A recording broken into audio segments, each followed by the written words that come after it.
நோக்கி சாராள் மறைத்து நான் கிழவியாய் இருக்க பிள்ளை பெறுவது மெய்யோ என்று சொல்வார். நான் கிழவியாய் இருக்க பிள்ளை பெறுவது மெய்யோ சொல்றது அந்த சராசரங்களை படைத்த சர்வ வல்லமை கடவுள் சொல்றார். நீ பயப்படாதே, நான் உன்னோடு இருக்கிறேன். ஆனா நம்ம நகைச்சா அதுக்கு அடுத்த வசனம்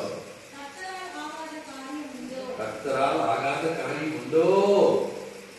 அப்படி கர்த்தரால் ஆகாத காரியம் உண்டோ? There is nothing. Everything is possible with my Lord Jesus. அவரால் ஆகாத காரியம் ஒன்றுமில்லை. பயப்படாத வாழ்க்கை கிறிஸ்துவின் வருகையால் நமக்கு கிடைக்கப்பட்டிருக்கிறது. கிறிஸ்துவின் வருகையால் கிடைக்கப்பட்டிருக்கிறது. இன்னொரு காரியம் ஒன்று, ஒரு ரகசியங்களை அறிந்திருக்கிறார். பயப்படாதே. தேவனால் ஆகாத காரியம் ஒன்றுமில்லை, நீ பயப்படாதே. இன்னொரு வசனத்தை லூக்கா 1ஆம் அதிகாரம் 13ஆம் வசனம்.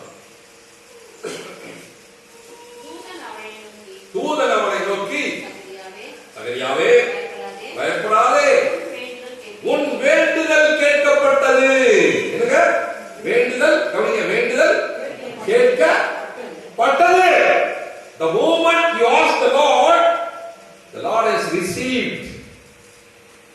வேண்டுதல் கேட்கப்பட்டது. ஏன் நான் சொன்னோட கேட்டார். அந்த நம்பிக்கை இருக்கா?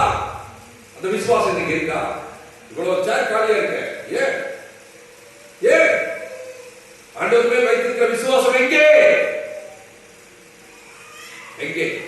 உன் வேண்டுதல் நீ ஒவ்வொரு முறையும் கண்ணீரோடு ஜெபிக்கிறாயே, கண்ணீரோடு அழுகிறாயே, ஆண்டவரிடத்துல கண்ணீரோடு கேட்கிறாயே, அந்த வேண்டுதல் கேட்கப்பட்டது. நீ பயப்படாதே. 3 காரியங்கள்.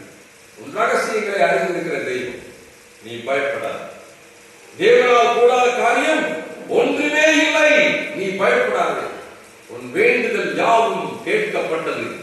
ஆண்டவராகிய இயேசு கிறிஸ்து யாருன்னே தெரியாது. 12 வருடம் வியாதி.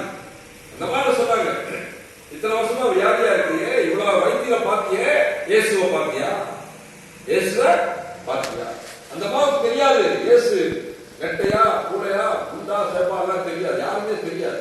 ஆனால் அந்த பெண்மணி சொன்னார், அவர் ஆடையை தொட்டால் நான் சுகமாவே.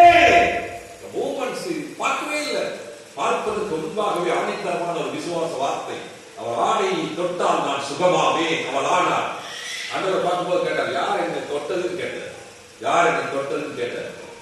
என்னிடத்திலிருந்து வல்லமை புறப்பட்டது என்று சொன்னார். ஆக பயப்படாத ஒரு வாழ்க்கை கிறிஸ்துவின் வருகையால் நமக்கு கிடைக்கப்பட்டது.